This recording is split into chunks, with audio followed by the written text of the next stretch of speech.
c'est un système politique qui remonte à loin et qui perdure pendant les premières années de la colonisation, au moins jusqu'à la moitié du règne de Mohamed Ben Youssef, de Mohamed V. Le sultan est choisi par un ensemble de personnalités que la tradition politique sunnite nomme ceux qui lient et délient, sous-entendu le pouvoir. Donc ils sont capables de lier le pouvoir en accordant leur allégeance et la légitimité à un individu qui est dans le même temps, et c'est ça qui est un peu compliqué, considéré comme choisi également par Dieu. C'est la fameuse baraka. Donc il est choisi par Dieu et en même temps il est choisi par un certain nombre d'acteurs politiques, parmi lesquels on peut trouver des oulémas, c'est-à-dire des savants musulmans, notamment ceux de la ville de Fès. Mais on trouve également des pachas, des gouverneurs de ville ou parfois des caïds, et puis d'autres membres de la dynastie et des notables qui se trouvent dans la ville où le précédent sultan est décédé.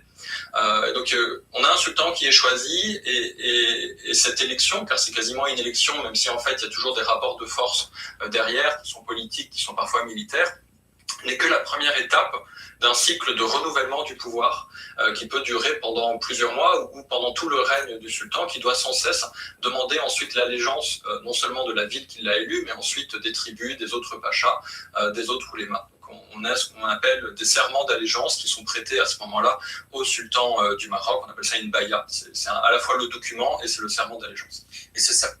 Alors, what have we learned here? Hein? Qu'est-ce qu'il décrit là, le monsieur? Il décrit un système de démocratie représentative. Et oui, participative et représentative. C'était ça, le système du sultanat, messieurs, dames.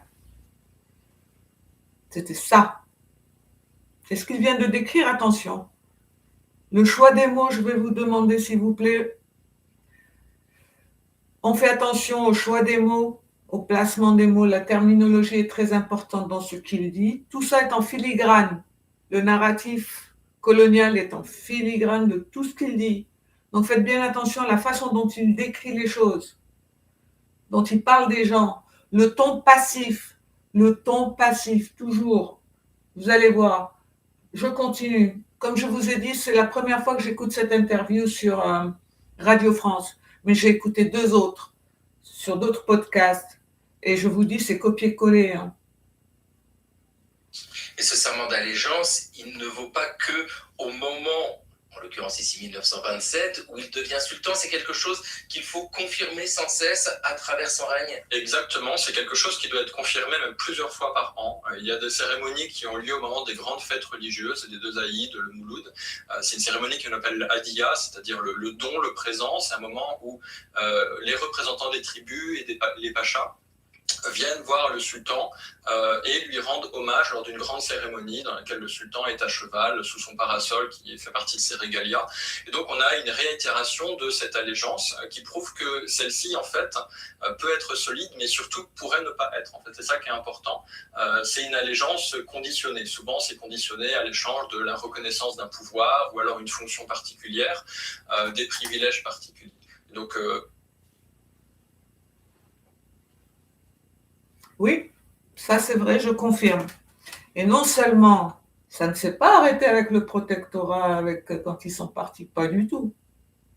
Ça ne s'est pas arrêté quand ils sont arrivés.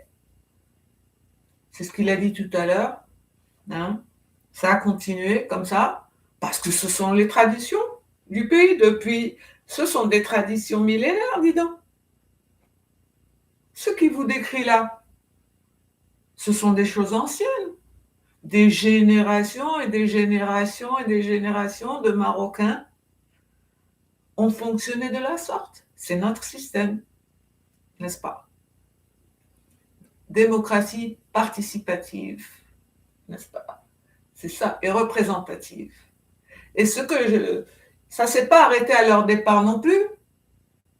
Moi, en grandissant tous les ans, il y avait à chaque fête, c'est ces fêtes-là dont il vient de parler, mon père, il se levait, il mettait son burnous, son machin, il était très beau dans sa tenue, là, c'était vraiment très sophistiqué.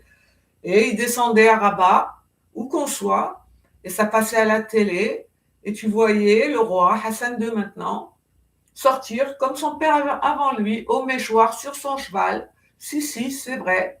Alors, je ne sais pas si le roi Mohamed VI fait ça encore, mais moi, bien après l'indépendance et jusqu'à ce que je sois adulte, tout, moi, c'est ce que j'ai connu.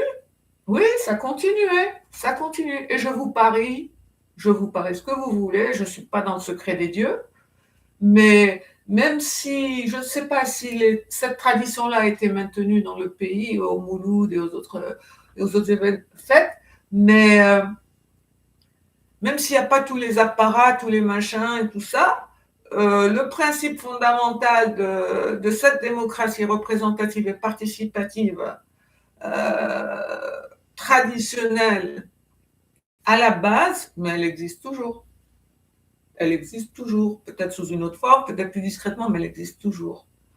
Et à prendre ou à laisser, je ne sais pas ce qui est mieux. Hein.